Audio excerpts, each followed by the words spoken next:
लोहा जड़ा जहाज में पानी में उतराए। अच्छा, लोहा पानी में डालो तो डूब जाता है कि तैरता है? लोहा पानी में डूब जाता है, पर लोहा भी जब नाव से जुड़ जाता है, नाव में लग जाता है, तो वही लोहा तैरने लग जाता है। हाँ या ना? जो लोहा डूबता था वही तैरता है, और अकेला नहीं तैरता। आप बैठ जाओ तो आपको पार भी लगा देता है। बड़ी बड़ी जहाजें, बड़े बड़े शिप काय के बने रहते हैं? लोहे की मात्रा होती है, और वो पानी में तैर रहे हैं। संगत है, नाव की संगत लोहे ने कर ली तो तैरने लग गया, और नाव को छोड़ के चलेगा तो डूब जाएगा। ऐसे ही सत्संग से जुड़ जाओगे तो पार लग जाओगे, जीवन में कैसे जीना है सीख जाओगे। और यदि कुसंग में लग गए तो कुसंग को न कुसंगति पाए न साही।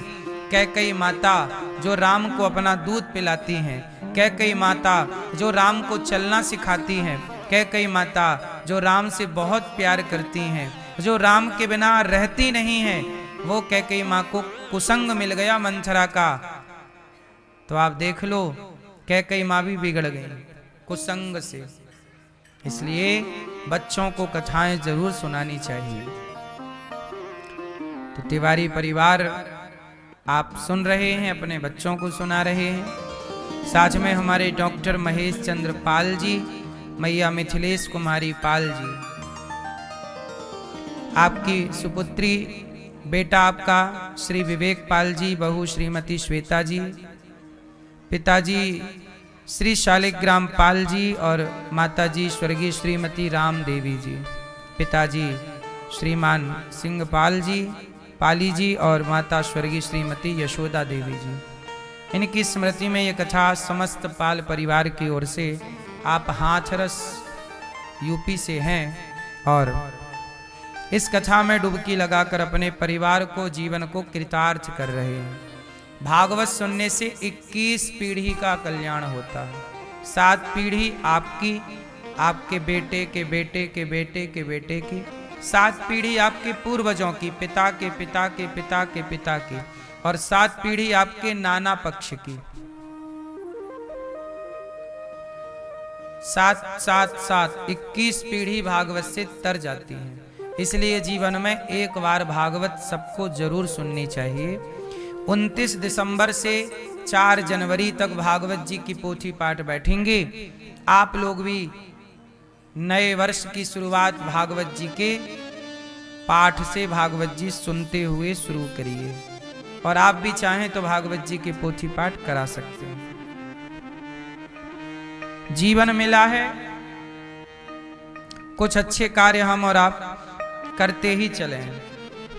प्रयास करें कि हम अच्छे अच्छे काम करें। कल हम लोगों ने सुना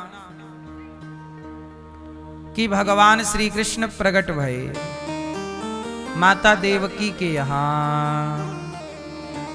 तमद्भुतं बालकमम्बुजेक्षणं चतुर्भुजं शङ्खगदायुधायुधं श्रीवत्सलक्ष्मं गलशोभिकौस्तुभं पीताम्बरं सान्द्रपयोधिसौभगम्।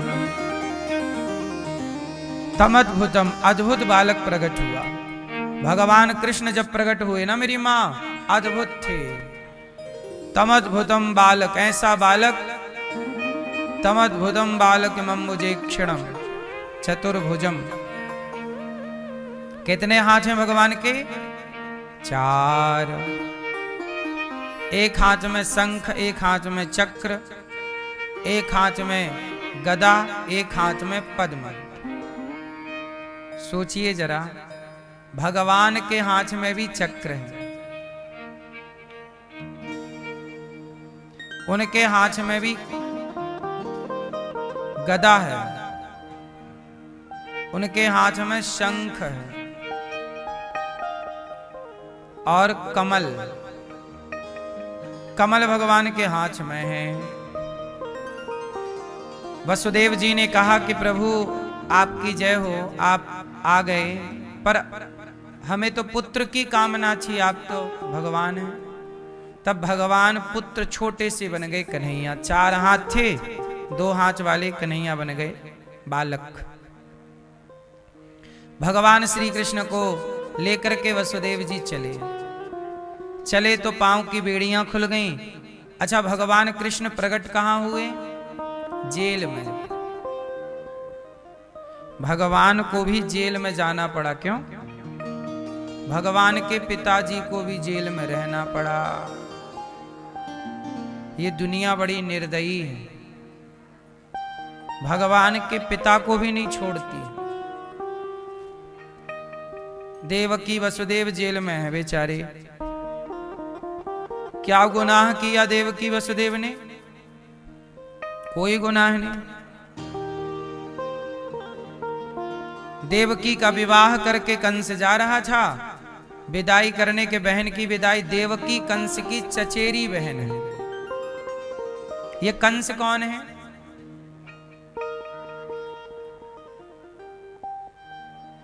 कंस के पिता का नाम है उग्रसेन। उग्रसेन जी का विवाह हुआ था पद्मावती से। एक पद्मावती नाम की लड़की थी, बहुत सुंदर थी। उग्रसेन जी का हो गया विवाह।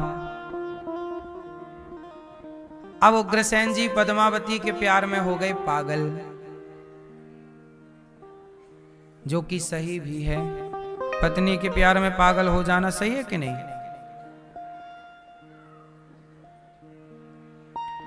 एक दिन क्या हुआ कि पद्मावती के पिता ने कोई आयोजन रखा तो बुलाया, बेटी आओ। तो पद्मावती बोली अपने पति से कि मेरे पिताजी बुला रहे हैं, आप आज्ञा करें तो मैं चली जाऊं मायके। तो इन्होंने कहा कि देखो, तुम हमें छोड़कर ना जाओ, हम तुम्हारे बिना कैसे रहेंगे।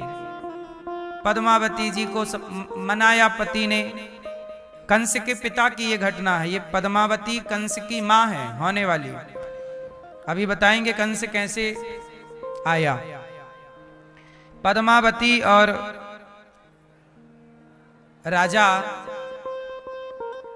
राजा ने रोका, उग्रसेन जी ने, रुक जाओ, मत जाओ हमें छोड़कर। नया नया विवाह था। पवन रेखा और पद्मावती बोली कि पिता बुला रहे हैं, मैं चली ही जाती हूं। तो बेमन से पति ने विदा कर दिया। बेमन से मतलब मन नहीं था भेजने का, पर पत्नी का मन था मायके जाने, भेज दी जा। अब ये अपने मायके आई, पिता से मिली, माँ से मिली। कोई कार्य था वो पूरा हुआ बेटी के आने से। अब एक दिन क्या हुआ, ये सरोवर में नहाने के लिए गई। अब वहां अपनी सखियों के संग नहा रही थी। कौन? पद्मावती। जब ये नहाई तो वहां से एक राक्षस गुजरा, जिस राक्षस का नाम था गोभिल। गोभिल नाम का एक राक्षस था, वो वहां से गुजरा और उसने देखा कि एक सुंदर सी स्त्री स्नान कर रही है। तो वो राक्षस तो राक्षस है, माया भी था। उस राक्षस ने ध्यान लगाया और ध्यान करके देखा कि ये महिला कौन है। तो वो ध्यान से देखिए राक्षस भी ध्यान से देख लेते थे पहले। ध्यान से देख लिया और देखा कि ये तो उग्रसेन की पत्नी है। तो उस गोभिल नाम के दैत्य ने क्या किया कि उग्रसेन का ही रूप बना लिया। और वो पूरी कहानी समझ गया राक्षस, किसके पति मना कर रहे थे फिर भी आ गई। तो पति का रूप बना लिया और गोभिल नाम का दैत्य गया, बुलाया, यहाँ आओ। उसे लगा पति आ गए, तो पति के पास चली गई। बोले आप यहाँ कैसे? बोले तुम इसको रोका था, तुम रुकी नहीं, तो हम भी तुम्हारे पीछे पीछे आ गए। पत्नी बोली अच्छा हुआ आ गए आप। तो वो जंगल में गया उस पद्मावती को लेकर, और उसके संग वो जंगल में रमण करने लग गया। और उसके रमण से वह स्त्री हो गई गर्भवती। और जब गर्भवती हुई तब पद्मावती ने ध्यान से देखा कि ये मेरे पति जैसा तो कुछ डाउट है, क्योंकि पति के जो निशान था शरीर में वो इनके नहीं है। तो पद्मावती समझ गई कि ये कोई छल हो रहा मेरे साथ, ये कोई राक्षस है। तुरंत क्रोध में बोली, कौन है तू? तो वो राक्षस के रूप में आ गया, मैं गोविल नाम का राक्षस हूं। क्यों तूने मेरा पातिव्रत बिगाड़ा? तो गोविल बोला, पद्मावती बोली कि मैं तुझे शाप देती हूं। गोविल बोला, तू मुझे शाप नहीं दे सकती। क्यों? क्योंकि तूने अपने पति की आज्ञा का पालन नहीं किया, इसलिए तू मुझे शाप देने की अधिकारिणी नहीं है। तेरे पति ने तुझे रोका था, तूने पति की आज्ञा उल्लंघन की और यहां चली आई, इसलिए तू अब शाप नहीं दे सकती। और जो मेरा बच्चा तेरे गर्भ से होगा वो मेरे जैसा राक्षसी होगा। अब लो भैया, अब क्या करें? अब ये अपने पिता को सब कुछ बताई जाके कि ऐसा ऐसा हमारे साथ हो गया है। पिता ने कहा, ठीक है, पर तुम अपने पति को मत बताना ये सारी बातें। तुरंत पद्मावती आई मथुरा में, उग्रसेन जी के संग रहने लगी। और जब इनके बच्चा हुआ तो उग्रसेन जी को लगा कि मेरा ही बच्चा है। वही गोविल नाम के दैत्य का बेटा बाद में कंस हुआ, जबकि कंस के पिता उग्रसेन तो बड़े अच्छे राजा थे, धर्मात्मा राजा थे। तो ये दुष्ट कैसे हुआ? तो ये दुष्ट ऐसे हुआ, इसलिए हम लोग कहते हैं कि लिव इन में ना रहा करो। अब ये क्या चाहिए, लिव इन ही तो था एक प्रकार का, तनिक सी देर का मान लो।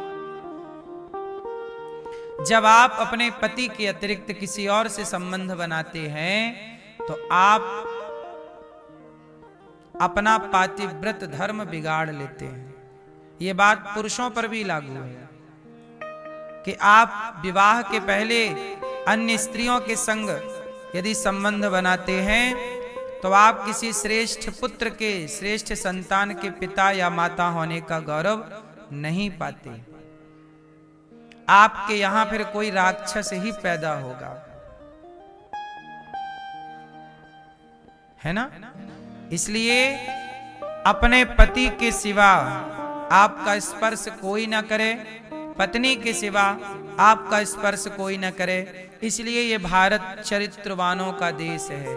राम चरित्र सुनवे को रसिया, राम लखन सीता मन बसिया। इसलिए कहते हैं पति की आज्ञा का पालन होना चाहिए। क्यों? क्योंकि पति की आज्ञा का पालन यदि पद्मावती करती तो आज ये हादसा ना होता। इसलिए कहते हैं कि एक दूसरे की बात मानना चाहिए और एक दूसरे के साथ पवित्र रहना चाहिए।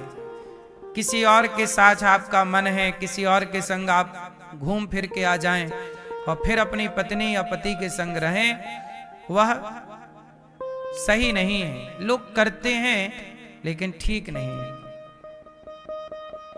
इसलिए हमारे यहां राम जी ने क्या किया, मर्यादा की स्थापना की। पत्नी के अतिरिक्त कोई नारी नहीं। रावण के पास तो सीता आई, रावण ने सीता को देखा तो मोहित हो गया, चुरा के ले गया। लेकिन रावण की बहन सूपनखा राम के पास आई और राम से कहती है कि तू सम पुरुष ना मो सम नारी, तुम बहुत सुंदर हो, हमसे विवाह कर लो। राम जी भी चाहते तो रावण की बहन से विवाह कर लेते, उसके साथ रह लेते, पर नहीं, राम मर्यादा पुरुषोत्तम है। राम यही तो समाज को मैसेज देना चाहते हैं कि कितनी भी सुंदर नारी सामने आ जाए, कितना भी सुंदर पुरुष सामने आ जाए, कितना भी धनवान व्यक्ति, धनवान स्त्री आ जाए, लेकिन अपनी स्त्री को, अपने पुरुष को कभी धोखा दे करके पराये स्त्री, पराये पुरुष का दर्शन भी नहीं करना चाहिए। दोनों बातें सामने थी। राम के सामने रावण की बहन थी और बहुत सुंदर बनकर आई थी सूपनखा। राम चाहते तो मोहित हो जाते। और रावण के सामने सीता जी हैं। सीता जी को रावण बोलता है कि ये सोने की लंका आज से तेरी, इतना लोभ दिया। जरा बताओ मेरी माँ, आजकल आपको कोई तनिक सा लोभ देता है तो कुछ लोग उस लोभ के पीछे भाग जाते हैं। मैया, कभी किसी के लोभ में नहीं आना चाहिए। तुम्हें कोई कितना भी लोभ दे, उस लोभ में नहीं आना चाहिए। हमारा पति फटी साड़ी दे वो अच्छी है, और कोई दूसरा मर्द हमें 5,000 की साड़ी दे, हमें उसकी तरफ देखना भी नहीं चाहिए। क्योंकि कोई पराया व्यक्ति आज आपको सोना देगा, साड़ी देगा, जब वो सब चीजें देगा, कल आपसे आपका चरित्र मांगेगा तो आप मना ना कर पाओगी। इसलिए अपने को किसी के हाथ में बेचो मत, किसी को सौंपो मत। और ये दुनिया फ्री में आपको कुछ भी नहीं देता। दुनिया फ्री में आपको क्यों दे रही है? जरा सोचो ना।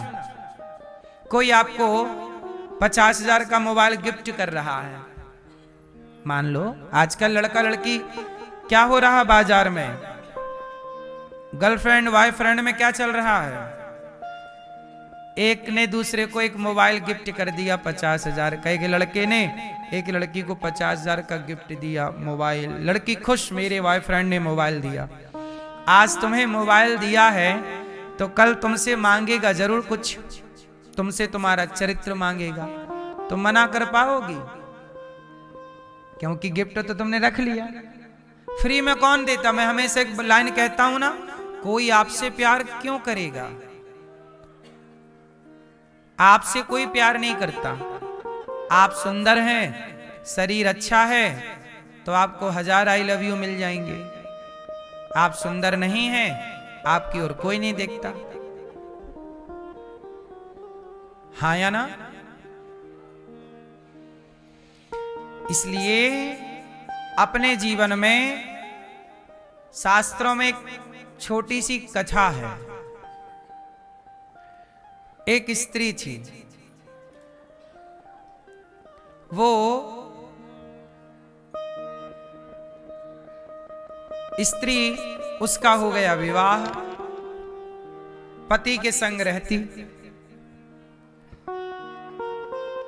पति के साथ रहती। लेकिन क्या हुआ कि पति के साथ रहते रहते भी उसके पड़ोसी आने लग गए, कोई भाभी जी, ये भाभी जी।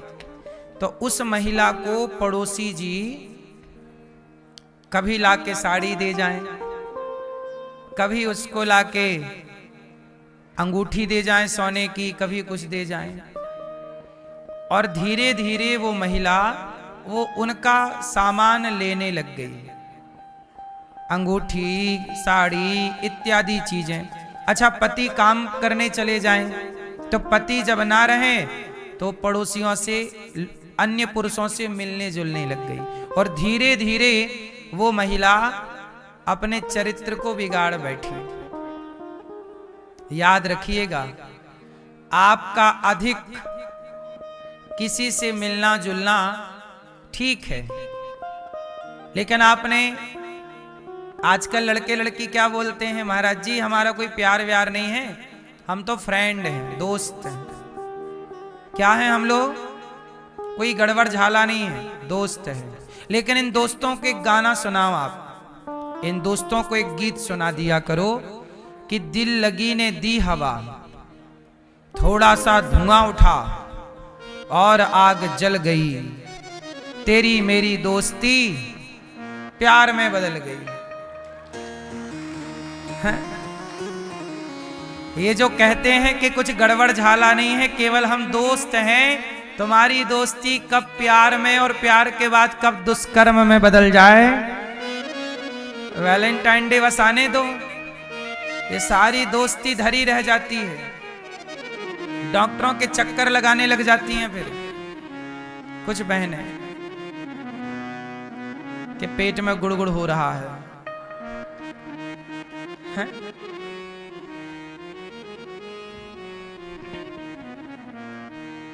इसलिए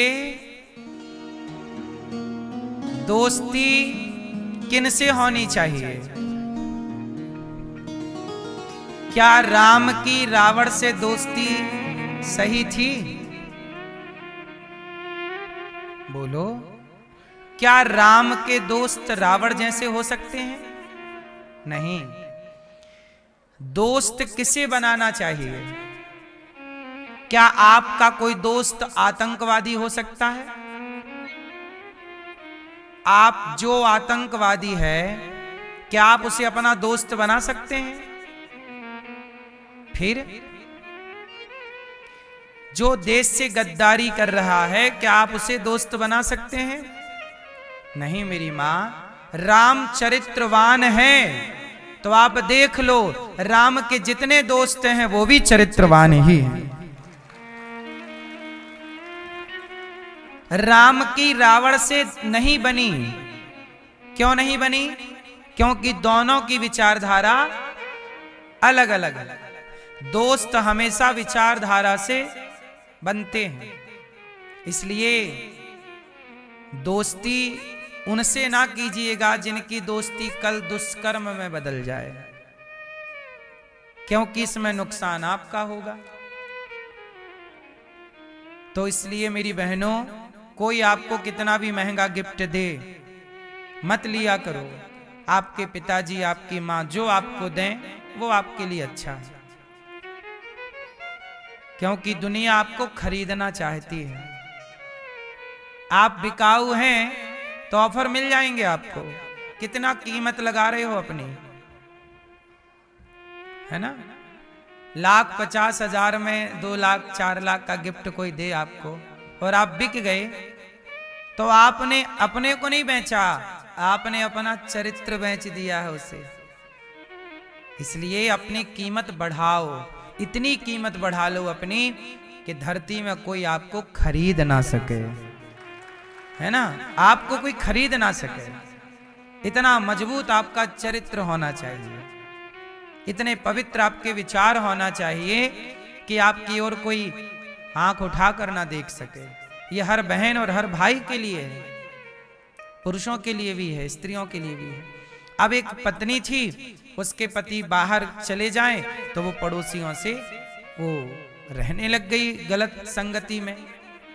उसके पति को पता लगा कि पत्नी मेरी किसी गलत पुरुष के संग, पुरुषों के साथ रहने लग गई है। पुरुष को पता लगा, उसने भेज दिया मायके, तू मायके चली जा।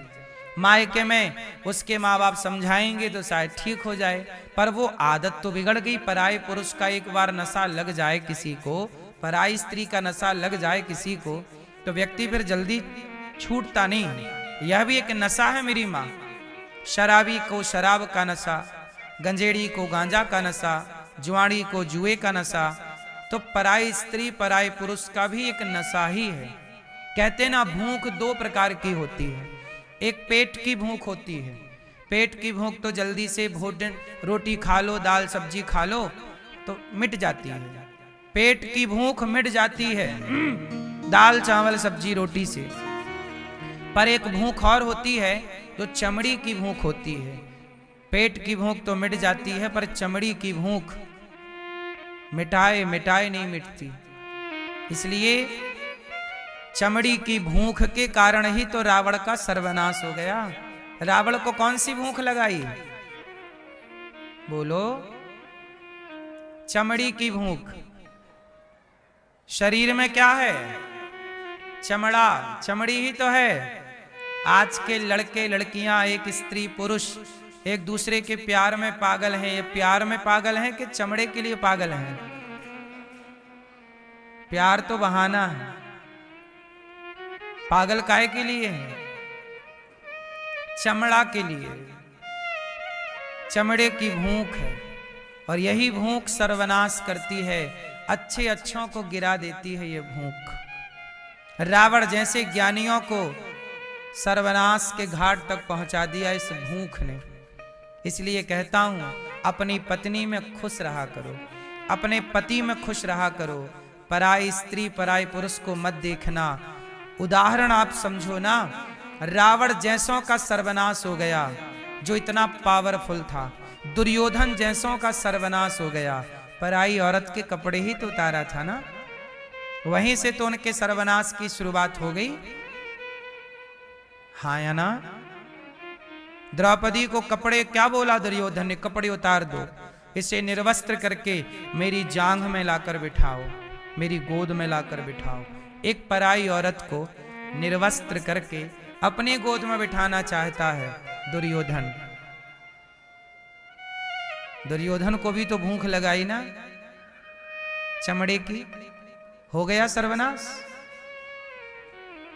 100 भाई थे, एक भी नहीं बचा। इनके जितने बच्चे थे सब खत्म। गलती एक दुर्योधन की थी और सजा 99 निर्दोष भाइयों को मिली।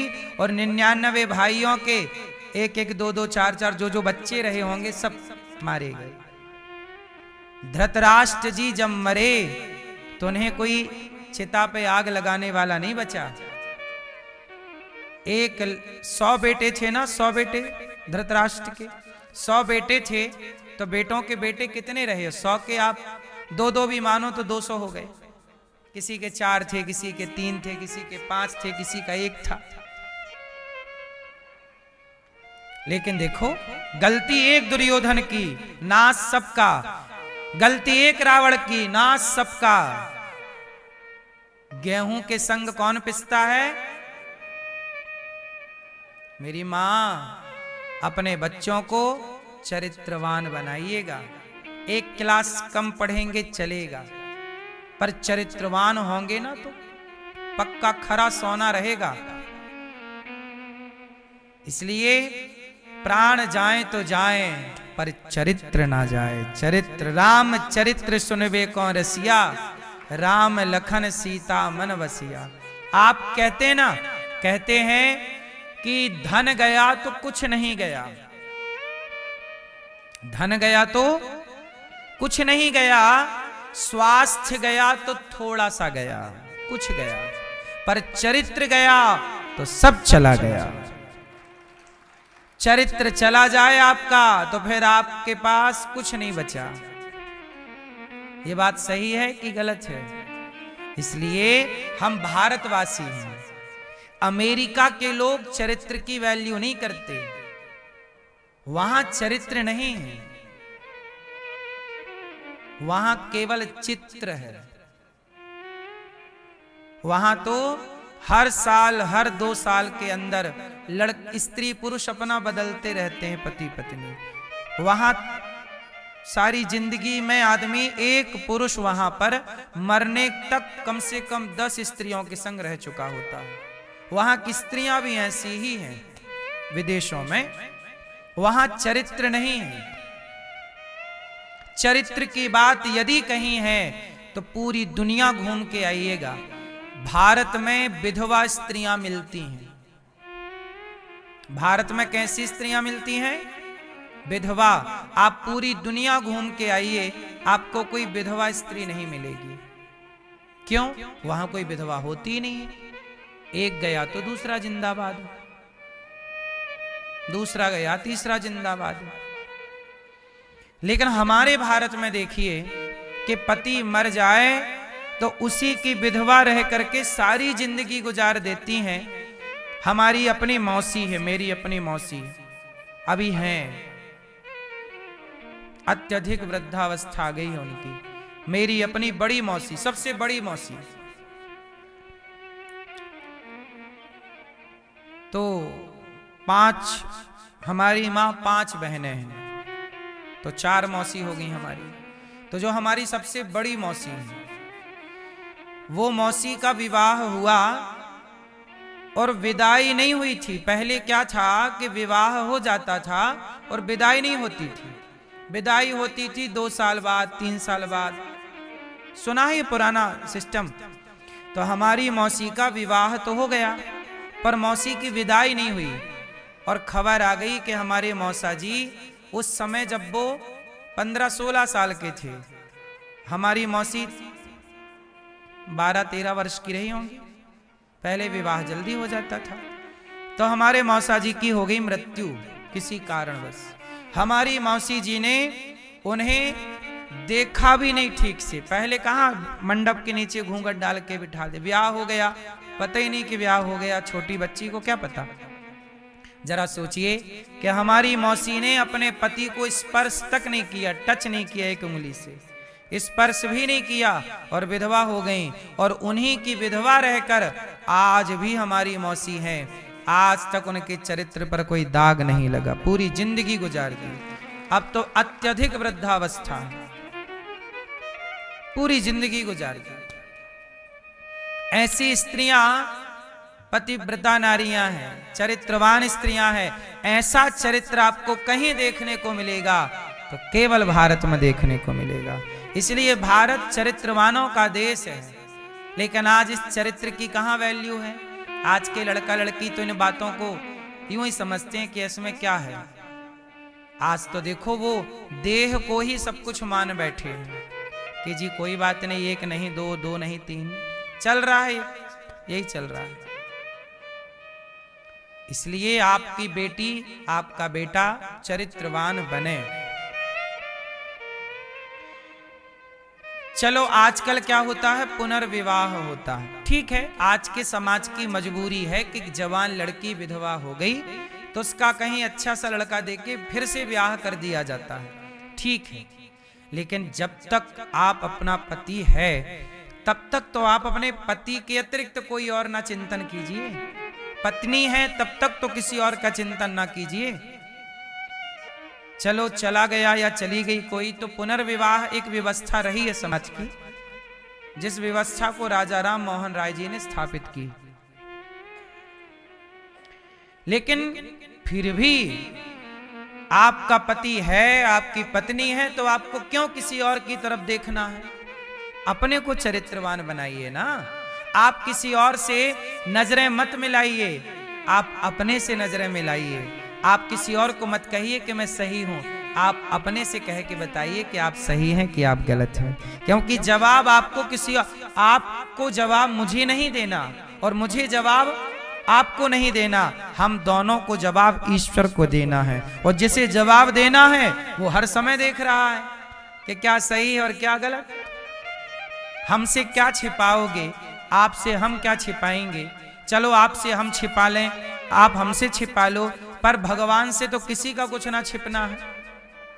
इसलिए जब ईश्वर हिसाब लेंगे तो उनकी नजरों से गिर मत जाना, इस बात का ख्याल रखना। तो कैसे रहोगे आप लोग? क्यों भैया, कैसे रहोगे? कैसे रहोगे मेरी मां? जोर से, चरित्रवान रहिएगा। कैसे रहोगे? चरित्र का ख्याल। हमारे भारत में किसकी पूजा है? चरित्र की। इसलिए तुलसीदास जी ने क्या लिखा? राम जी का चरित्र लिखा, रामचरित्र मानस। भगवान इस तरह से कंस पैदा हुआ, और कंस जब अपनी बहन को विदा करने जा रहा था तो आकाशवाणी हो गई कि कंस, तू जिस बहन को विदा कर रहा है उसका 8वां गर्भ तेरा काल होगा। अब तो कंस बिगड़ गया, बोला बहन को ही मार डालता हूं, ना रहेगी बहन, ना होगा बच्चा, ना मरूंगा मैं। वसुदेव जी ने समझाया कि बहन को मारेगा पाप लगेगा, तुझे बच्चे से डर है, मैं तुझे बच्चा दे दूंगा। कंस ने जेल में बंद कर दिया। देवकी माँ के 6 पुत्रों को कंस ने मार डाला। 7वां बच्चा हुआ तो देवकी माँ के गर्भ से निकालकर रोहिणी माँ के गर्भ में ट्रांसफर किया, जो बलराम जी कहलाए। और 8वें गर्भ में भगवान नारायण माता देवकी के यहाँ भादों के महीने कृष्ण पक्ष की अष्टमी तिथि रात के 12 बजे अभिजित मुहूर्त में प्रकट हो गए। और जब प्रकट हुए तो कंस भगवान को लेकर के जब वसुदेव जी चले तो कंस के पहरेदार सो गए, पांव की बेड़ियां खुल गईं, हाथ की हथकड़ियां खुल गईं, जितना बंधन था सब खत्म हो गया। कृष्ण को लेकर के चल रहे हैं ना, जो भगवान को लेकर चलते हैं उनके जीवन में हर बंधन से वह प्राणी मुक्त हो जाता है, जो भगवान को लेकर चलता है। इसलिए कहता हूं कि आप लोग भी भगवान को आगे करके चला करो। आगे मतलब याद करके, कहीं भी गए प्रभु को याद करके। और ये भाव रखिएगा कि आप अकेले नहीं हैं, हर समय आपके संग भगवान है। ये विश्वास रखिए कि तू अकेला नहीं, प्यारे राम तेरे साथ हैं। अच्छा एक बात बताओ, अर्जुन के आगे कृष्ण है कि अर्जुन के पीछे कृष्ण है? महाभारत में कहां? रथ में कौन आगे है और कौन पीछे है? हैं? अर्जुन पीछे हैं और कृष्ण अर्जुन रथ पर बैठे हैं ना महाभारत में, तो आगे कृष्ण चला रहे हैं, पीछे अर्जुन बैठे हैं। तो जिसका रथ भगवान चलाएं, सोचिए जरा, क्या उन अर्जुन की हार होती? आपको भी जीतना है तो अपने को पीछे कर लीजिए, भगवान को आगे कर लीजिए। ये जीतने का मंत्र है। अपने को हमेशा पीछे रखिएगा और भगवान को आगे। हे प्रभु, सब आपका है, नाथ सकल संपदा तुम्हारी, सब भगवान का, मेरा मुझ में कुछ नहीं, जो कुछ है तेरा, तेरा तुझको अर्पण, क्या लागे मेरा। देखो, है सब आपका ही। ये 100 रुपए हैं, ये 100 रुपए आपके हैं। आपके जेब में रहेंगे तो गिरने का डर रहेगा। आपके पास 1 लाख रुपया है माना कि, और आपके जेब में है, पर्स में है, तो आपको डर बना रहेगा गिर ना जाए, कोई चुरा ना ले। लेकिन वही 1 लाख रुपए यदि आप बैंक में जमा कर देंगे तो रहेगा आपका ही, पर सेफ है। अब बैंक में कुछ भी हो लेकिन आपको तो मिलेगा। बोलो हाँ या ना। इसी तरह जो कुछ है वो अपने पास ना रखो, भगवान के चरणों की बैंक में सब कुछ समर्पित कर दो। प्रभु सब आपका रहेगा, आपका ही, लेकिन आपको आपका अभिमान नहीं आने देगी कि मेरा है। ये रहेगा कि ये सब भगवान का है। नाथ सकल संपदा तुम्हारी, मैं सेवक समेत सुत नारी। जो कुछ है किसका है? बोलो बोलो, सब भगवान का। तो भगवान की बैंक में अपने आप को, जैसे ये दास अनिरुद्ध गौरी गोपाल में इतनी वृद्ध माओं की सेवा, अखंड रसोई की सेवा, गुरुकुल की सेवा। आपको बताऊं, रोज मैं ये दास अनिरुद्ध यहाँ का पूरा रोज का हिसाब किताब गौरी गोपाल का, ऊपर जो मंदिर में लक्ष्मी नारायण भगवान विराजे हैं ना, यहाँ के मालिक वही हैं और यहाँ का पूरा हिसाब किताब वही संभालते हैं, वही लेते हैं, वही देते हैं। हम तो उनके नौकर हैं। उनकी कथा सुनाकर आपसे निवेदन कर देते हैं कि वृद्ध माओं की सेवा में सहयोग करना है, किससे कराना है, क्या कराना है, ये निर्णय भगवान लेते रहते हैं। यदि आपने गौरी गोपाल के लिए 1000 रुपए, 5000 रुपए, 10,000 रुपए यदि सहयोग किया है, तो आप ये समझ लेना कि आपसे भगवान ने कहा है मन में कि कर लो सहयोग यहाँ। तो आपसे भी ईश्वर ने करवाया कि नहीं? बोलो। तो भगवान की प्रेरणा के बिना आप तो कुछ करते नहीं हो ना मेरी माँ। तो भगवान को ही करना रहता है यहाँ का सारा काम। इसलिए गौरी गोपाल का सारा काम स्वयं लक्ष्मी नारायण भगवान ही करते हैं। वो अपने भक्तों को प्रेरणा देते हैं, आपको हृदय में प्रकट होकर बोल देते हैं कि भाई आप भी सहयोग करो, और आपके अंदर प्रेरणा होती है और आप करते हैं। तो जिसने आपको कहा करने के लिए वो कौन थे? आपने किन की प्रेरणा से सहयोग किया? भगवान की। इसका मतलब ये है कि आप समझो कि भगवान आपके आसपास ही हैं। यदि आप अच्छे धर्म में, अच्छे कार्यों में धन लगा रहे हैं तो प्रेरणा ईश्वर की है। और यदि आप शराब में पैसा लगा रहे हैं, गलत जगह पैसा लगा रहे हैं, तो वह प्रेरणा कलयुग की है। कलयुग बोलता है भीतर बैठ के चलो शराब पीते हैं, क्योंकि कलयुग का स्थान शराब में है ना। गलत 4 स्थान बताए थे कलयुग के हम। 5वां बेईमानी से कमाया गया धन। तो गलत जगह पैसा खर्च करने का मन है तो समझ लो कि कलयुग वो काम करा रहा है, और धर्म में पैसा लगे तो समझ लो भगवान करा रहे हैं। तो जब धर्म से आप जुड़ोगे तो अपने आप भगवान आपके भीतर प्रकट हो ही जाएंगे। शुश्रूषुभिस्तक्षणात्। इसलिए आप भी अपनी सारी जिम्मेदारी भगवान को सौंप दो और अपने पास कुछ ना रखो। अपना हो जाओ जीरो, खाली, सब भगवान का। भगवान को लेकर वसुदेव जी चले, यशोदा मां के यहां रखा। यशोदा जी ने कन्या को जन्म दिया था। कन्या को लेकर आए वसुदेव जी। कंस को पता लग गया कि 8वां गर्भ बच्चा हो गया।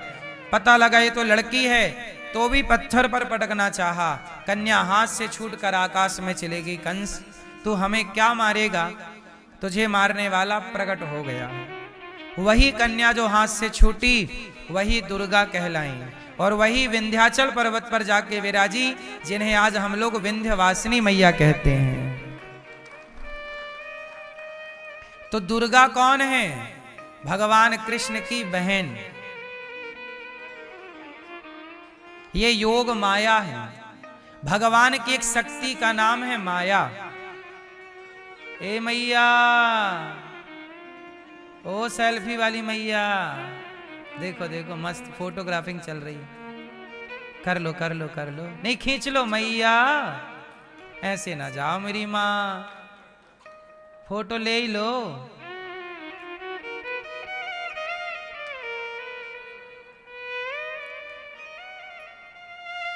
सुनो, भगवान की एक शक्ति का नाम है माया। क्या नाम है? भगवान अपना काम किससे कराते हैं? माया से। जैसे आपका काम आपके कर्मचारी करते हैं, कार्यकर्ता करते हैं, नौकर चाकर करते हैं, ऐसे भगवान का काम भगवान की माया। आप ये कह सकते हैं कि माया भगवान की दासी है।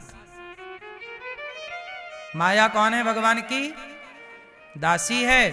और भगवान का काम वही समा। भगवान कुछ नहीं करते, आनंद से लेटे हैं और पांव दबा रही है लक्ष्मी जी, और सारा काम कौन कर लेता है? माया। आप लोग जानती हो मैया माया को? नहीं जानती हो? आपकी टीम में भी तो कोई माया है?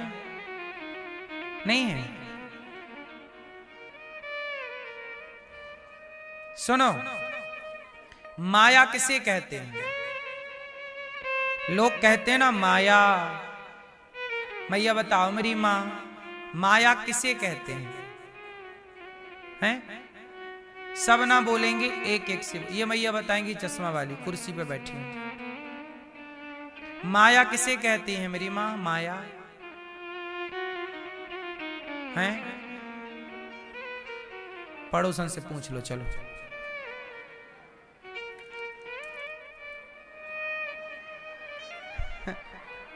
ये माया, ये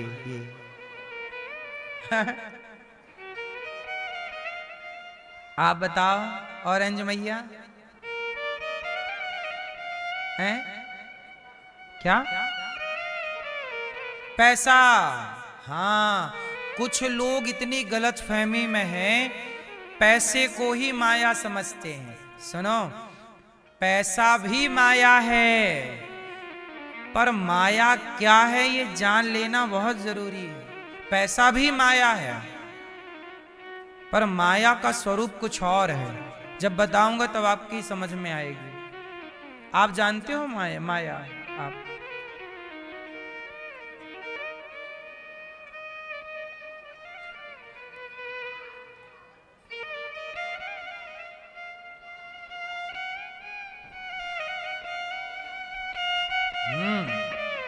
सुनो, माया की परिभाषा याद कर लो, हम आपको याद कराए देते हैं। बोलो मैया। चुप रहना मेरी माँ। ये मैया सो गई क्या? नहीं? सुनो, बोलो मेरे संग, जो है नहीं। बोलो, जो है नहीं पर दिखाई दे। जो है नहीं पर दिखे, उसे माया कहते हैं। जो होता नहीं है पर दिखता है या दिखती है, उसे माया कहते हैं। है नहीं पर दिख रहा। बताओ वो कौन सी चीज है जो है नहीं पर दिखाई पड़ती है या पड़ता है? आओ इसे ठीक ठीक समझते हैं। माया किसे कहते हैं? देखो, जैसे आप रास्ते से जा रहे थे, गर्मियों का समय था, सड़क में ऐसा लगा कि पानी भरा है। कई बार सड़क में ऐसे नहीं लगता, दूर से रेगिस्तान में ये भ्रांति होती है, ऐसे लगता पानी भरा है। जब आप जाके देखते हैं तो वहां पानी था नहीं, पर पानी दिख रहा था। है नहीं पर दिखाई दे रहा है। यही है माया। और सुनो, रस्सी में सांप दिख जाना। रस्सी में क्या दिखता है? अरे सांप, देखा ध्यान से तो ये तो सांप नहीं था, ये तो रस्सी ही थी। यही है माया। है नहीं, सांप था नहीं, पर सांप दिख रहा था। यही माया है। अब और गहराई से सुनो, सच बताओ, बेटा बेटी आपका है? बेटा आपका है? मैया, बेटे की आंख आपने लगाई, कान आपने लगाए, पांव आप जोड़ने गए थे, एक भी बाल लगाया हो, रोमा लगाया हो बेटे या बेटी में, तो आप बताओ, उत्तर दो। ए भैया, मोबाइल पे माया सर्च कर रहे हो? फिर ये परिभाषाएं ना गूगल के पास है, ना चैट जीटीपी होता है, कुछ जीपीटी, उसके पास भी नहीं है ये व्याख्याएं। सुनो,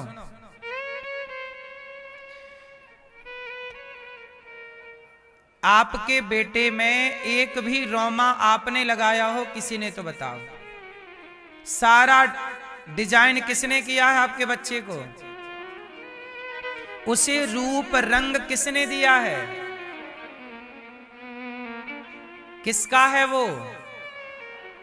लेकिन आप क्या कहते हो? मेरा है।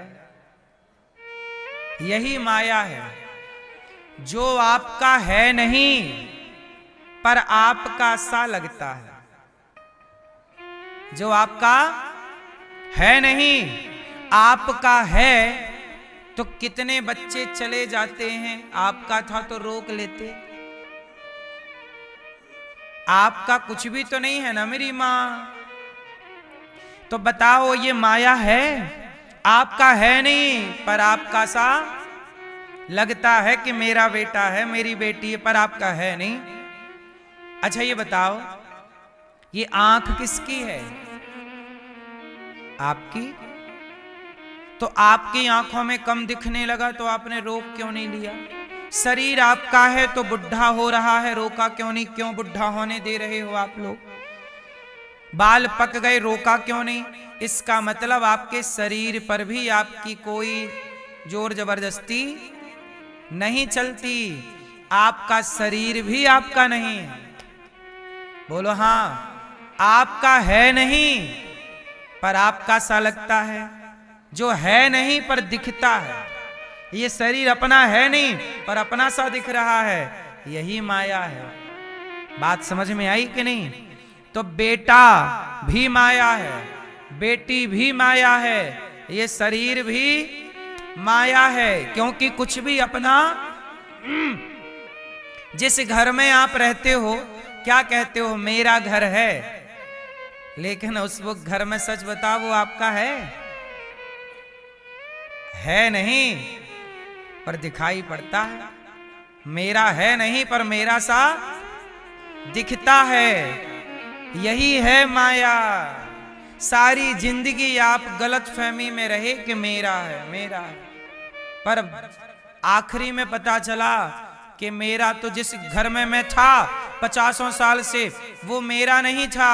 लोग, घर आपका था तो लोग आपको आखिरी में घर से निकालकर शमशान क्यों ले गए? घर पे ही न रहने देते? घर आपका नहीं था मेरी माँ, आपका सा लग रहा है। यही तो माया है। बोलो हाँ। और सुनाता हूं गहराई से, और सुनो।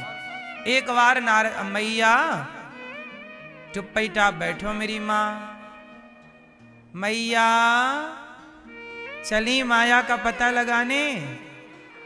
जाओ मेरी माँ, ढूंढ के आना, मिले तो हमसे भी मिलवाना। जाओ। मैया माया ढूंढने जा रही हैं।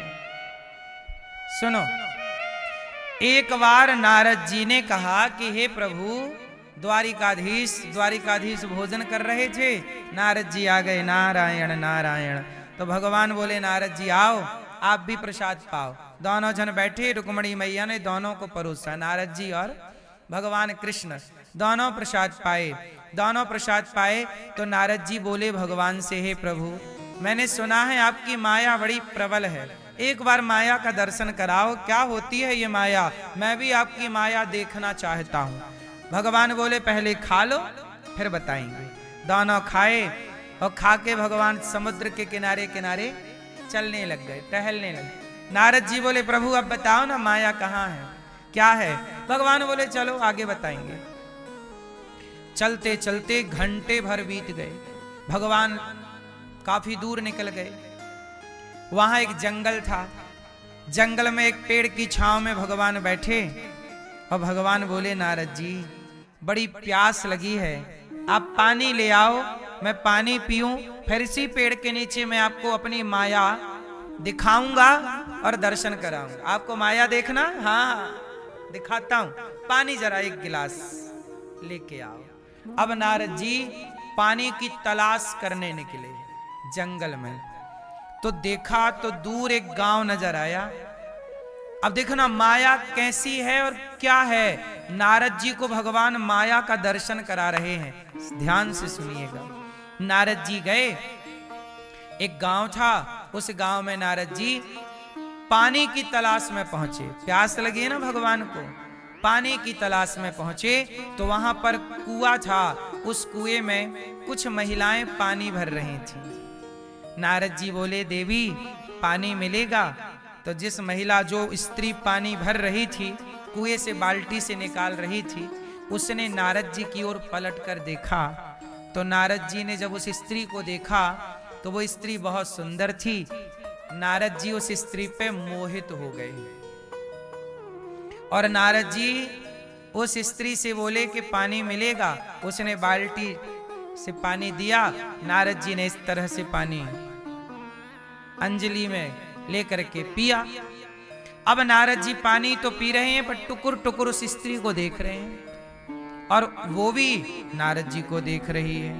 दोनों में दो आंखों से चार हो गई और चार आंखें हुई तो प्यार हो गया। नारद जी बोले देवी आप कौन हैं? बोली कि मैं यहाँ के राजा की राजकुमारी बेटी हूं। तो तुम मेरे से ब्याह करोगी? हाँ हाँ कर लेंगे, हमारे पिताजी बोलेंगे तो करेंगे। अब नारद जी गए अपने होने वाले ससुर जी के पास। देखो नारद जी हैं ये, नारद जी अपने ब्याह की बात ले आए थे पानी लेने और ब्याह की बात करने चले गए। ससुर जी बैठे, कहा महाराज ये आपकी लड़की बड़ी सुंदर है और मुझे बड़ी पसंद आई, आप कहो तो मैं आपकी बेटी से ब्याह कर लूं। तो वो राजा खड़े हुए, चरणों में गिर पड़े, कहा नारद जी आपको कौन नहीं जानता, आप तो भगवान के अवतार हैं, साक्षात देवताओं के ऋषि हैं, देवर्षि हैं। मेरी बेटी का परम सौभाग्य कि आप जैसे धर्मात्मा व्यक्ति से मेरी बेटी का ब्याह होगा। लो भैया, नारद जी ने कर लिया ब्याह। वहां आग वाग जलाई, मतलब मंडप गाड़ा, पूरा विधि विधान से चाय माई हो गई। अब हो गया ब्याह। अब ब्याह हुआ, कुछ दिनों के बाद क्या हुआ कि लड़की के जो पिता थे, मतलब नारद जी के ससुर, उनकी हो गई मृत्यु और उन राजा के एक ही बेटी थी, कोई बेटा था नहीं। तो अब लड़की का पति मतलब नारद जी बने वहां के राजा। अब नारद जी क्या बन गए? राजा। नारद जी राजा बन गए। कुछ टाइम बाद नारद जी के एक बेटी हुई, एक बेटा हुआ और फिर एक बेटी हो गई। तो दो बेटी एक बेटा, लगभग 3-4 बच्चे और हो गए, और भी फिर बच्चे हुए। तो आप नारद जी गृहस्थ में मस्त सुख ले रहे हैं, राजा बन गए राजा। अब तो नारद जी आए थे पानी लेने और बच्चे बच्चे पैदा कर लिए। एक दिन क्या हुआ कि पड़ोसी राजा ने आक्रमण कर दिया। नारद जी को युद्ध का कोई अभ्यास था नहीं, ये तो भजन करने वाले साधु, लड़ना जाने ना। पड़ोसी राजा ने इन्हें खदेड़ दिया और खदेड़ दिया, इनके राज्य पर कर लिया कब्जा। अब नारद जी भागे, पत्नी को लेकर भागे और बच्चों को लेकर भागे। और पत्नी और बच्चों को लेकर जब भागे तो इन्हें राजा ने खदेड़ा, और खदेड़ा तो भाग रहे हैं, जंगल जंगल जंगल जंगल भागे। अब पत्नी चिल्लाई, स्वामी अब नहीं चला जा रहा, थोड़ा विश्राम कर लो। नारद जी बोले नहीं देवी भागो वरना मर जाएंगे, वो राजा खतरनाक है। देखो जरा, पानी लेने आए थे और पत्नी का हाथ पकड़ के भाग रहे हैं। अब इनके छोटे छोटे बच्चे चिल्ला रहे हैं भूख लगी है, भूख लगी है। भागते भागते घंटों हो गए, थक गए, भूख लगी है, बच्चे चिल्लाए। नारद जी बोले हे भगवान, भूख लगी है बच्चों को क्या दे दूं? तभी दिखाई पड़ा कि नदी के उस पार एक गांव है। बोले उस गांव में यदि हम पहुंच जाएंगे तो हमें कुछ खाने को मिल जाएगा। अब वहां पर नारद जी नदी पार कैसे करें? तो उन्होंने लकड़ी वहीं पड़ी थी तो लकड़ी की एक टेम्परेरी नाव बनाई और नाव में जैसे तैसे पत्नी को बिठाया और बच्चों को बिठाया और नाव चलाए, ऐसे चल रही है। अब देखना जरा, जैसे ही नाव बीच नदी में पहुंची तो नाव बिखर गई, क्योंकि बहुत सारी लकड़ियों को जोड़ के बनाया, कोई गांठ वांठ खुल गई, सब लकड़ी अलग हो गई। और भगवान की ऐसी माया कि नारद जी डूबने लग गए, पत्नी डूबने लग गई, उनकी छोटी बेटी और छोटा बेटा और बड़ी बेटी सब डूबने लगे। अब नारद जी किसी बेटी को बचाएं तो बेटा डूबे, बेटा बेटी को बचाएं तो पत्नी डूबे, बड़ी गहरी नदी, और नारद जी डूबने लगे। बहुत प्रयास किया बचाने का, कोई ना बचा। नारद जी जैसे तैसे किनारे लगे और किनारे लगकर अपनी पत्नी को डूबते हुए देख रहे, अपनी बेटी और अपने बेटे को डूबते हुए देख रहे। और नारद जी रो रहे, हे भगवान तू कितना निर्दयी है, क्या बिगाड़ा था मेरे बच्चे ने, तूने मार डाला। जब नारद जी जोर जोर से रोने लगे तब भगवान कृष्ण आए और भगवान कृष्ण बोले नारद जी पानी मिला? नारद जी बोले प्रभु पानी? अरे आप मेरे लिए पानी लेने गए थे, मैं 1 घंटे से आपका इंतजार कर रहा हूं। नारद जी बोले अभी 1 ही घंटा हुआ तो क्या हुआ? नारद जी बोले प्रभु 1 घंटे में तो मेरा ब्याह यहाँ सब हो गया, वो पत्नी डूब गई, देखो आप बचा लो जरा, जाओ आप बचा के लाओ। भगवान बोले नारद जी आप तो बाल ब्रह्मचारी हो, आपकी पत्नी कब हो गई? बोले प्रभु वो डूब गई पानी में। भगवान बोले पानी में पत्नी नहीं डूबी, यही मेरी माया है। तुम माया देखना चाहते थे, यही मेरी माया। आप क्या थे, क्या हो? आप अपना स्वरूप भूल गए, आप अपने आप को भूल गए। जो आप थे वो आप भूल गए, और जो आप नहीं थे उसे आपने सच मान लिया, यही माया है। जो आप हैं वो आप भूल गए, और जो आप नहीं हैं, आप किसी के पति नहीं हैं, आप किसी के पिता नहीं हैं, आप वो मान बैठे। सच ये है कि आप देवर्षि नारद हैं, आप नारद हैं ये आप भूल गए, और आप किसी के पिता और पति बन गए ये आपको याद है। सच बताऊं आप ईश्वर के अंश हैं, मैं ईश्वर की संतान हूं, ईश्वर का अंश।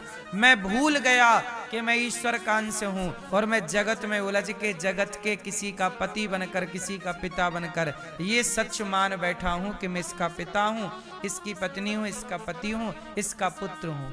जो झूठ है उसे सच मान लिया, और सच क्या है कि हम भगवान के हैं, हम ईश्वर की संतान हैं। हम ये भूल गए और जो गलत है उसे अपना मान लिया, यही माया है। मैया जैसे आप लोग मान बैठी हो कि मैं रामलाल की पत्नी हूं, मैं गणपत की पत्नी हूं, हो वो कुछ नहीं आप। मैं इसकी माँ हूं, उसकी माँ हूं, इसकी बेटी हूं, इसकी बहन हूं। कितने सारे संबंध जुड़ जाते हैं संसार में। क्यों? इन संबंधों के माया जाल में हम ऐसे उलझ जाते हैं कि जो असली संबंधी हैं हमारे भगवान, हम उन्हें भूल जाते हैं इन संबंधों के चक्कर में। क्यों भूल गए? माया का पर्दा है, माया का प्रभाव है। अब आप कहो कि महाराज जी इस माया से कैसे बचा जाए, तो याद रखना, मछुआरा जब मछली पकड़ता है तो जाल अपने, एक मछली थी जो बार बार मछुआरे ने जाल डाला तालाब में, पर एक मछली थी कि फंसी ही नहीं। क्यों? क्योंकि वो बार बार मछली उस मछुआरे के पांव के पास आके खड़ी हो जाती। मछुआरा जाल दूर डालता तो जो मछलियां दूर थीं वो जाल में फंस गईं, और जो मछुआरे के पांव में थी वो कैसे फंसती? पांव मतलब उसके आसपास, क्योंकि जाल तो दूर डाला जाएगा। तो जो भगवान के चरणों के पास हैं वो माया के जाल में नहीं फंसेंगे, और जो भगवान से दूर हैं वो माया के जाल में फंसते चलेंगे। तो माया उन पर प्रभाव डालती है जो भगवान से दूर हैं, और जो भगवान के करीब हैं वो ईश्वर की माया समझ करके बच जाते हैं और मोक्ष पा लेते हैं, और जो नहीं समझ पाते वो माया में। इसलिए कहता हूं कि जीवन मिला है, जीवन मिला है तो माया में ना उलझो। बात समझ में आई? मैया बहुत माया में उलझ गई आप। और आप लोगों ने एक बात बताएं, सारा सुख भी तो ले लिया ना जगत का, गन्ने का डंडा पूरा चूस लिया। अब तो देखो रस पूरा निकल गया, छिलका छिलका बचा है। कम से कम ये बुढ़ापे का छिलका ही भगवान को अर्पण कर दो, रस तो बचा ही नहीं। यदि बुढ़ापा भी अर्पण नहीं किया तो फिर दुर्गति किसकी होगी? फिर क्यों कहना कि भगवान ने तो मौका दिया ना, मानव जीवन दिया, सुंदर जिंदगानी दी, आप लोगों को वक्त दिया, आप लोगों ने संसार का सुख ले भी लिया, समाज में आपने सम्मान भी पा लिया, पैसा भी पा लिया, पद प्रतिष्ठा भी पा ली, परिवार भी बना लिया, सब कुछ कर लिया। अब सारी जिम्मेदारियां यदि हो गई हो तो भगवान के चिंतन की जिम्मेदारी भी पूरी कर लो, क्योंकि ये भी जिम्मेदारी आपकी है। सब किया और ये ना किया तो फिर आप फेल हो जाओगी मेरी माँ, और जो फेल हो गया उसे फिर लेसन 1 पढ़ना पड़ेगा। जो फेल हो गया, मोक्ष नहीं पाया, वो फिर 84 के चक्कर में घूमेगा, फिर नाली का कीड़ा बनेगा, फिर मकड़ी के जाल की तरह फंसा रहेगा। बड़े भाग्य से 84 के चक्कर के बाद आपने ये मानव शरीर पाया है। इस शरीर को पाकर मोक्ष ना पाए तो क्या पाया फिर ये बताओ? गई बहुत थोड़ी रही नारायण अवचेत, काल चिरैया चुग रही निस दिन आयु खेत। क्यों मेरी माँ? संसार में बड़ा उलझी उलझी जिंदगी निकल गई। देखते देखते आप बूढ़े हो गए, देखते देखते आपके बाल पक गए। कब आप कभी छोटी सी गुड़िया थी, कब आप छोटी से बड़ी हो गई, और कब बड़ी से बुढ़ापे में प्रवेश कर गई, आपको पता ही नहीं लगा कि जिंदगी कैसे निकल गई। आप एक मुट्ठी पर रेत पकड़ो, एक मुट्ठी पे क्या पकड़ो? रेत मतलब बालू। मुट्ठी पे बालू दबाओ, रेत दबाओ, कस के दबाना, लेकिन धीरे धीरे वो रेत आपके हाथ से खिसक जाएगी। कितनी भी जोर की पकड़ लगाओ, कस के पकड़ो, पर फिर भी वो रेत फिसल जाएगी कि नहीं? फिसलनी है। ऐसे कितना भी कस के पकड़ो इस जगत को, लेकिन ये जिंदगी फिसलनी है। एक दिन जब फिसल ही जानी है तो क्यों ना फिसलने के पहले, जाने के पहले वो कमा लें जो कमाने आए।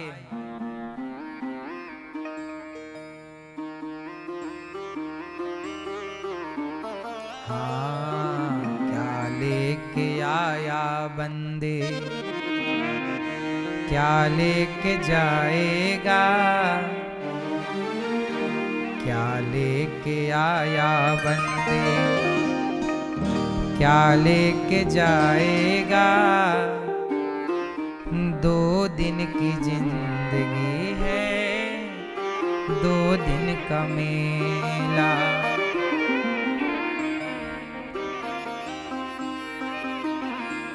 क्या लेके आया है, क्या लेके जाएगा। जिंदगी देखो आप लोगों का तो सब प्लस प्लस है। अब अपन लोगों ने जिंदगी में सब तो देख लिया, क्या बचा बाकी। अब बताओ, आप लोग बताओ, क्या और देखना है। अब सब तो देख लिया, संसार का हर सुख पा लिया। अब पा लिया है तो अब पूर्ण समर्पण भगवान में हो जाए, शरणागति हो जाए। इसी से संभलेगा मेरा भी जीवन, आपका भी जीवन। क्यों हम उलझे रहें जगत में।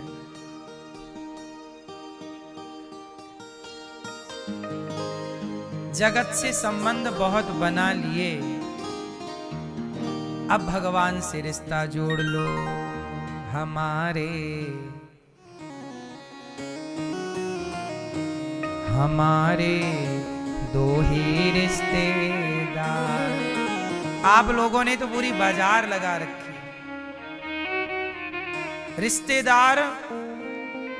रिश्तेदार वैसे हों जिनके साथ बैठ के भगवान की चर्चा हो।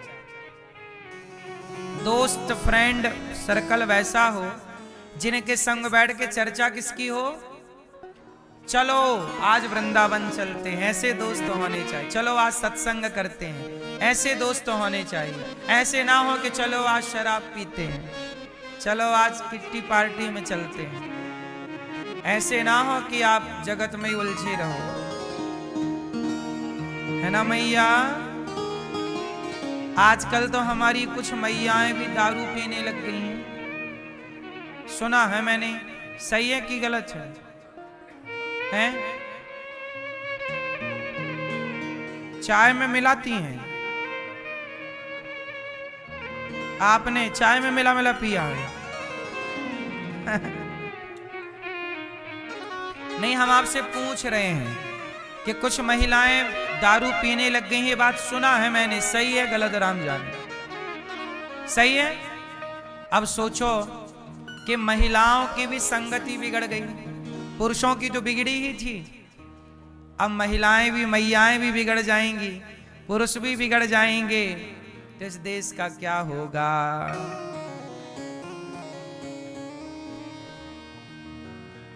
अब किसके हवाले ये वतन साथियों। इसलिए वो रिश्तेदार अच्छे, वो दोस्त अच्छे जो हमें जगत से निकाल कर जगन्नाथ की ओर लेकर चलें, भगवान की। वो अच्छे नहीं जो हमें उलझाए रखें। हमारे 2 ही रिश्तेदार, इसलिए हम ज्यादा रिश्तेदारी में पड़ते नहीं हैं। हमारे कोई रिश्तेदारी नहीं है मैया, समझी मेरी माँ। बहुत कहीं किससे रिश्तेदारी है, एक ये और एक ये। हमारे दोनों रिश्तेदार अगल बगल हैं।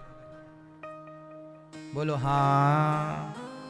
हमारे 2 ही रिश्तेदार,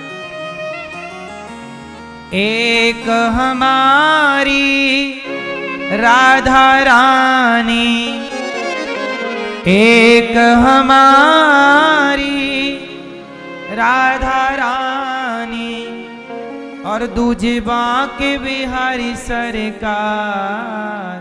हमारे 2 ही रिश्तेदार।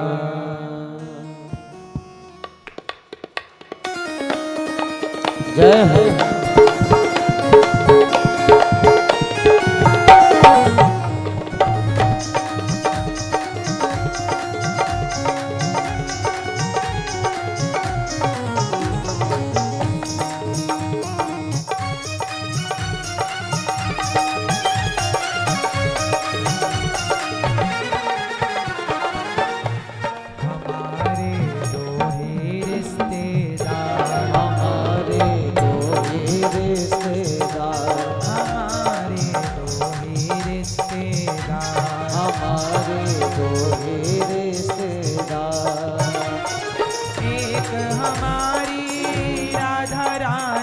एक हमारी राधा रानी, एक हमारी राधा रानी, एक हमारी राधा रानी, तुझे बाके बिहारी हरि सरकार बोल। हमारे जय हो, हमारे जय हो, हमारे दो ही रिश्तेदार, हमारे दो ही रिश्तेदार, हमारे दो ही रिश्तेदार। हरि बोल।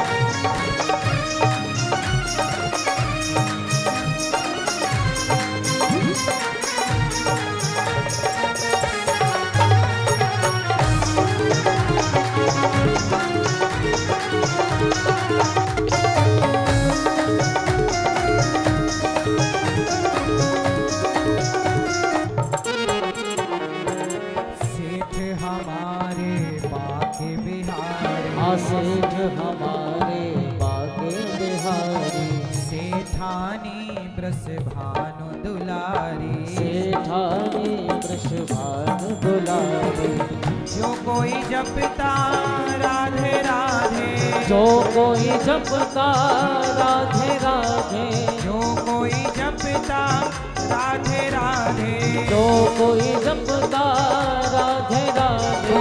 हो जाए भव से पार हमारे जय हो, हमारे जय हो, हमारे दो ही रिश्तेदार, हमारे दो ही रिश्तेदार, हमारे दो ही रिश्तेदार।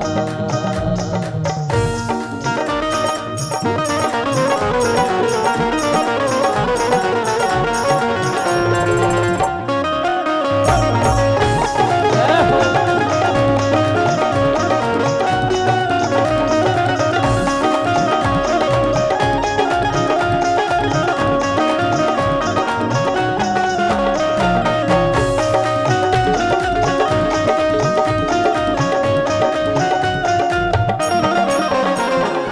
ममता मई है राधिका रानी, ओ ममता मई है राधिका रानी, हर बात सामने इनकी मानी, हर बात श्याम ने भी मानी। राधा नाम की जड़ी बूटी से, राधा नाम की जड़ी बूटी से, राधा नाम की जड़ी बूटी से, राधा नाम की जड़ी बूटी से। होते यहाँ उपचार हमारे जय हो, हमारे जय हो, हमारे दो ही रिश्तेदार, हमारे दो ही रिश्तेदार, हमारे दो ही रिश्तेदार।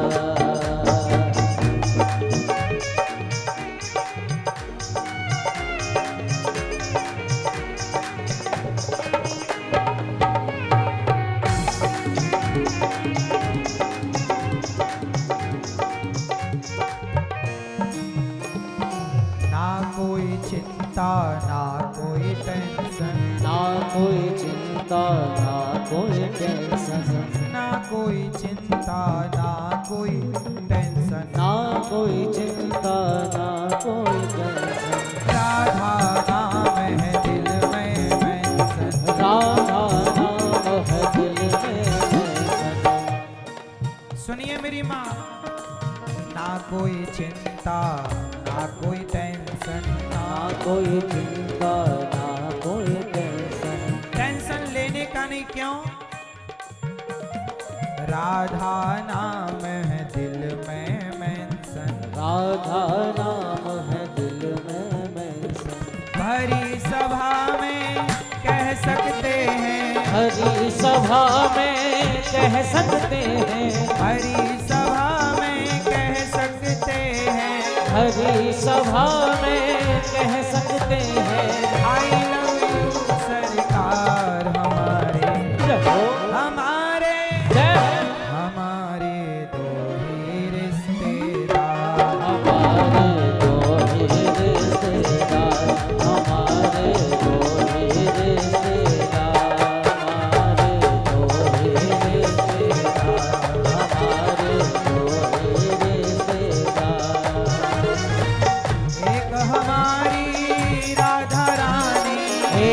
हमारी राधा रानी, एक हमारी राधा रानी, एक हमारी राधा रानी, तुझे बाके बिहारी सरकार हमारे हो हमारे जय हो हमारे दो ही रिश्तेदार, हमारे दो ही रिश्तेदार, हमारे दो ही रिश्तेदार, हमारे दो ही रिश्तेदार, हमारे दो ही रिश्तेदार, हमारे दो ही रिश्तेदार, हमारे दो ही रिश्तेदार, हमारे दो ही रिश्तेदार, हमारे दो ही रिश्तेदार, हमारे दो ही रिश्तेदार, हमारे दो ही रिश्तेदार।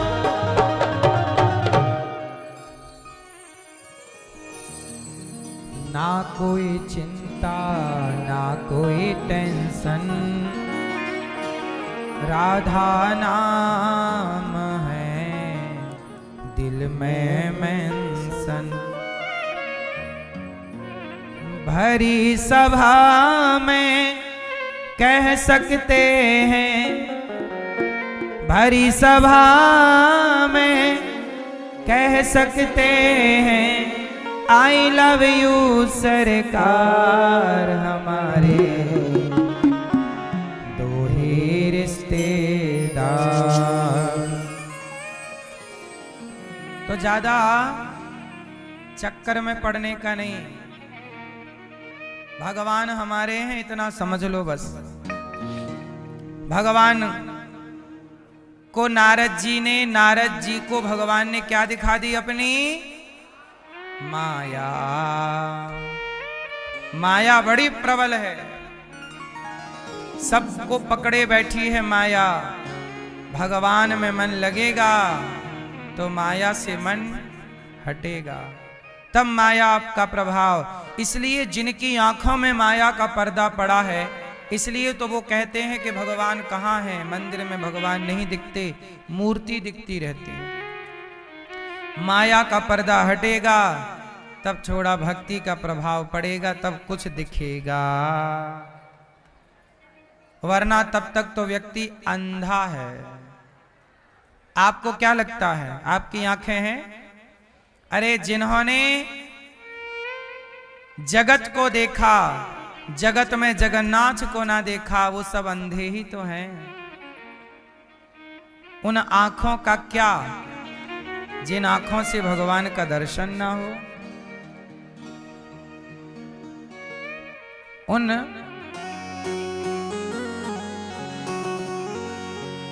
वो आंखें अंधी हो जाएं जिन आंखों से भगवान का दर्शन ना हो। ये आंखें उसी रात हो जाए अंधी, ये आंखें उसी रात हो जाए अंधी, जो तेरे सिवा देखें सपना किसी का।